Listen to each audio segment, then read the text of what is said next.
Tóquio é uma cidade onde o passado e o futuro coexistem no mesmo espaço. Provavelmente você sabe que a cidade é conhecida por ser uma das mais tecnológicas do mundo e por sua cultura única. Ali, as tradições orientais caminham lado a lado com o que há de mais moderno no mundo. Mesmo sendo a metrópole mais populosa do planeta, com suas ruas lotadas e enormes arranha-céus, tudo ali parece funcionar muito bem, e a tradição não se perde entre as milhares de pessoas. Mas talvez o que você não saiba é que até 1853, os japoneses eram proibidos de deixar o país sob risco de pena de morte, e estrangeiros não entravam ali. Por mais de 200 anos, o Japão permaneceu completamente isolado do resto do mundo. Assim, muito da sua cultura foi preservada. A tentativa de manter as tradições permanecem vivas até hoje, mesmo em um país aberto para o mundo, com milhares de turistas chegando todos os anos. A chave para entender melhor o Japão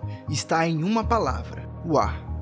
Este é o nome mais antigo registrado no país, e seu significado pode ser definido como harmonia e paz, mas também é usado para referir-se ao próprio Japão e ao estilo japonês. Entender este conceito é fundamental para compreender a sua cultura, cidades e arquitetura, mas também é preciso entender que é uma sociedade extremamente coletivista, onde o indivíduo é suprimido em favor do coletivo. Uma cultura onde o silêncio e o vazio são percebidos de uma forma completamente diferente. Vou te apresentar um Japão diferente de tudo que você já viu. Um Japão de luzes e sombras. A forma segue a função. A maioria dos arquitetos e designers, em algum momento da vida, já ouviu essa frase. A forma segue a função é um princípio do design funcionalista, que prega que toda forma de um objeto deve ser baseada primeiro em sua função.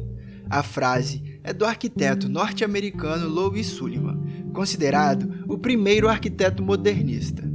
Essa ideia influenciou muitos arquitetos ao redor do mundo, definindo uma arquitetura puramente por sua função objetiva e originando projetos baseados em pensamentos mecanicistas. Mas onde fica a arte na arquitetura? E onde ela conversa com nossas emoções? E o que todo esse papo tem a ver com o Japão? A arquitetura japonesa tem uma relação muito forte com a natureza. E na pequena ilha de Naoshima, o Museu de Arte de Shishu leva isso ainda mais longe, integrando-se completamente ao solo, para não afetar a beleza natural da região. Projetado pelo arquiteto autodidata Tadao Ando, o museu abriga obras de apenas 3 artistas: o impressionista Monet, os contemporâneos Walter de Maria e James Turrell. Mas esse museu vai muito além do seu acervo. A geometria simples cria uma sensação de harmonia visual e leveza, mesmo o concreto sendo um material pesado. A materialidade crua mostra como o arquiteto Tadao Ando enxerga o espaço, e a simplicidade do exterior revela a valorização do interior. Não se trata apenas da forma, mas do espaço que a arquitetura cria. Acredito que a arquitetura não seja a construção de edifícios, mas sim da criação de espaços. Museus guardam obras de artes para serem observadas, mas ali Tadao Ando destaca as árvores, o mar, o céu, a luz e a sombra, enquadrando-os e transformando-os em obra de arte. Apesar de ser uma construção subterrânea, o museu permite a entrada de muita luz natural. Na galeria onde as obras de Monet estão expostas, não há sequer iluminação artificial. As pinturas exibidas são sob a mesma condição que Monet trabalhava, apenas com a luz do sol. Tadao Ando está sempre conduzindo a luz e a sombra. A luz não apenas ilumina, mas desenha o espaço, um espaço que é pintado entre luz e sombras. Tanizaki, um dos maiores autores da literatura japonesa, em seu livro Em Louvor da Sombra, relata a relação única da cultura japonesa com as sombras. Nossos antepassados, obrigados a habitar aposentos escuros, descobriram a beleza nas sombras e, com o tempo, aprenderam a usar as sombras para favorecer o belo. Nas casas tradicionais do Japão, a luz do dia entra de forma suave pelos painéis shoji, que ficam na transição entre o interno e o externo das casas. A iluminação indireta cria um jogo delicado de sombras que transforma o ambiente em um espaço de tranquilidade e introspecção. Para os japoneses, a escuridão não é algo a ser combatido, mas sim apreciado. O charme de uma sala de chá reside precisamente no fato dela ser tão obscurecida que um leve raio de luz parece uma joia rara. É exatamente essa tradição que Tadao Ando explora em seus projetos, levando isso para uma dimensão totalmente nova. Em 1964, quando tinha apenas 24 anos, ele viajou para Roma e visitou o Panteão. Lá ele encontrou um tipo de luz muito diferente daquela valorizada em seu país. O Panteão Romano é praticamente o paradigma do Ocidente, traduzido na arquitetura. A ideia de um domo perfeito, absolutamente simétrico, combinado a esse grande óculo que permite a entrada de luz natural, cria um fecho de luminosidade que atravessa o espaço, percebido quase fisicamente, como se fosse algo concreto de tão nítido.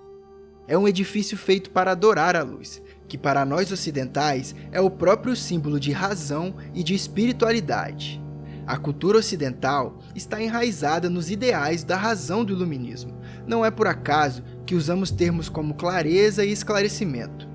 Nossa cultura foge das sombras, tentamos obter o máximo de luz possível. O homem ocidental busca a verdade na claridade, busca dissipar as sombras com a luz da razão, como Ulisses, que desejava ver o mundo em plena luz do dia. No entanto, nós orientais sentimos-nos mais à vontade em meio às sombras, aceitando a ambiguidade e a incerteza, preferindo o silêncio ao som estridente da razão. Isso é apenas o reflexo de uma cultura enraizada em filosofias que apreciam o efêmero e o sutil. Muitos arquitetos japoneses conseguiram preservar e refinar essa visão em sua filosofia e design.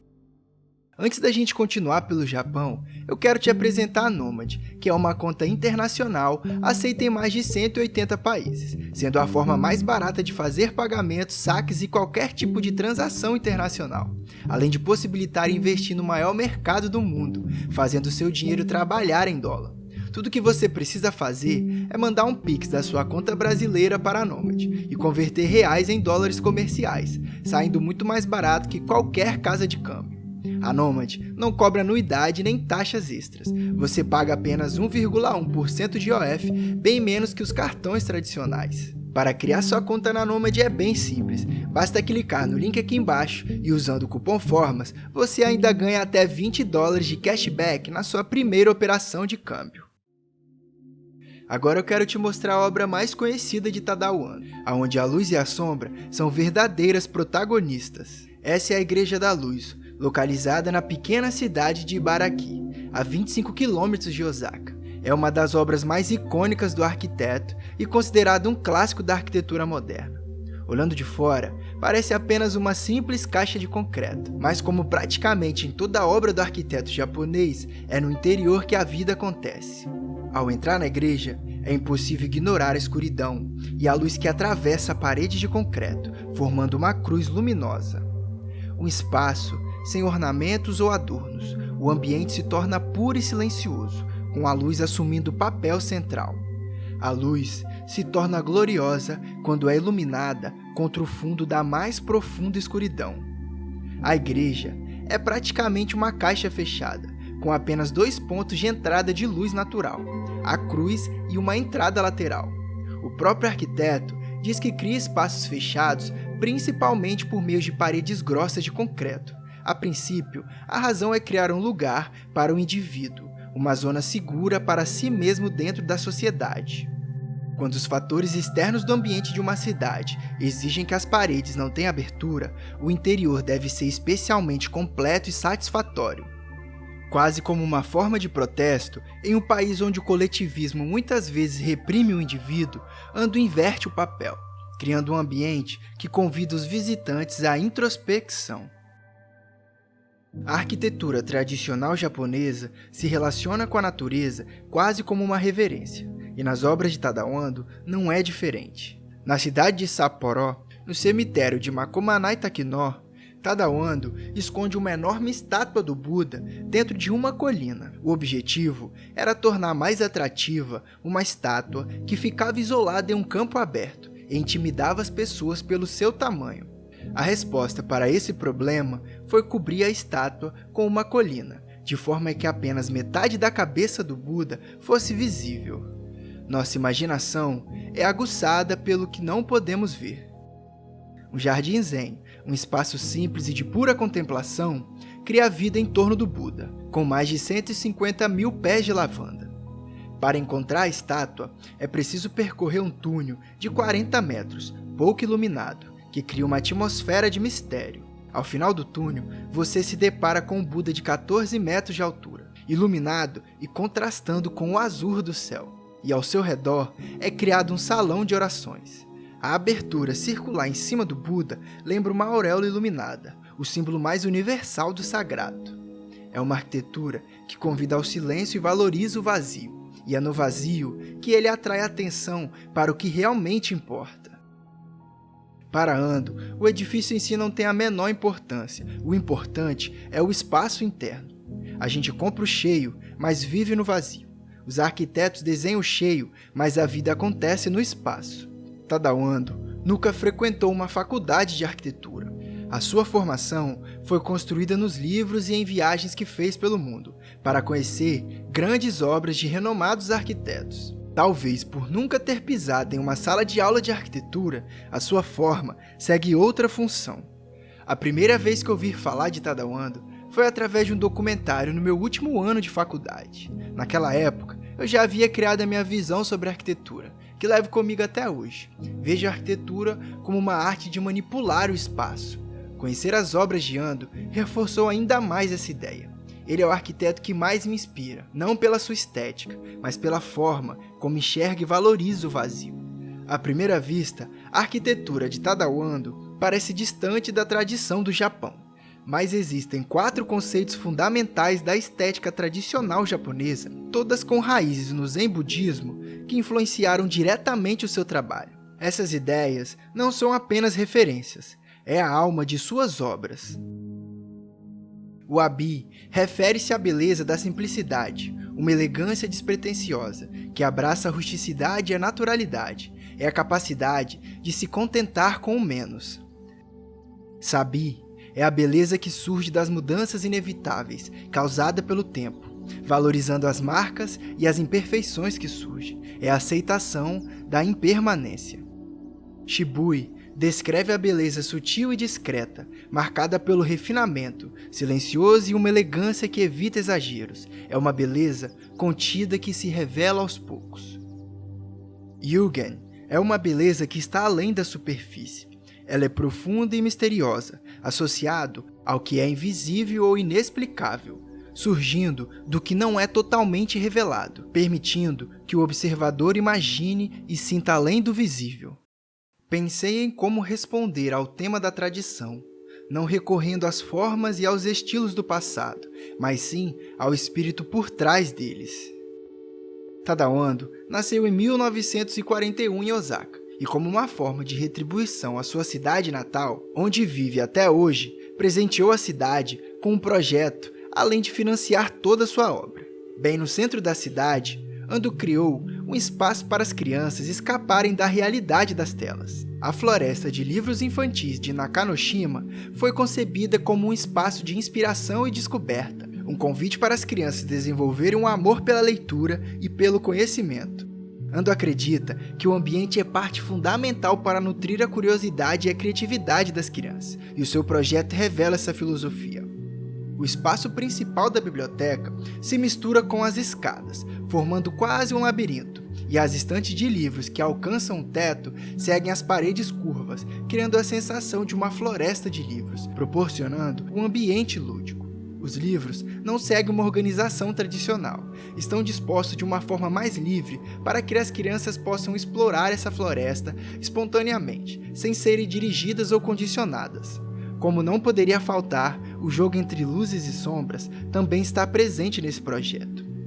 Ao lado do prédio principal, um grande cilindro de concreto se destaca. Ando criou um espaço com um teto alto, e uma abertura que permite a entrada de luz natural, criando uma atmosfera calma, longe das áreas mais movimentadas da biblioteca. É um lugar onde as crianças podem não só ler, mas também encontrar um momento de silêncio e reflexão. A grande maçã verde localizada na parte externa é uma poesia à parte. Atualmente, vivemos em uma era extremamente tumultuada e instável. Todos estão procurando desesperadamente a resposta para a pergunta: para onde vai este mundo? Aos jovens, quero dizer com alegria: vivam ao máximo o seu presente, e encorajá-los a cultivar uma força interior que sustentará um senso de urgência pelo resto da sua vida. O futuro é o que vocês criarão. Para quem não é tão jovem, não basta apenas observar a distância. Mesmo envelhecendo, mantenham seu espírito jovem, estabeleçam metas e, enquanto continuarem perseguindo a esperança, poderão viver em um estado de juventude. O objetivo é viver uma vida de maçã verde, que continua a desafiar e nunca amadurece totalmente. No mais, muito obrigado pela sua atenção e se inscreva no canal.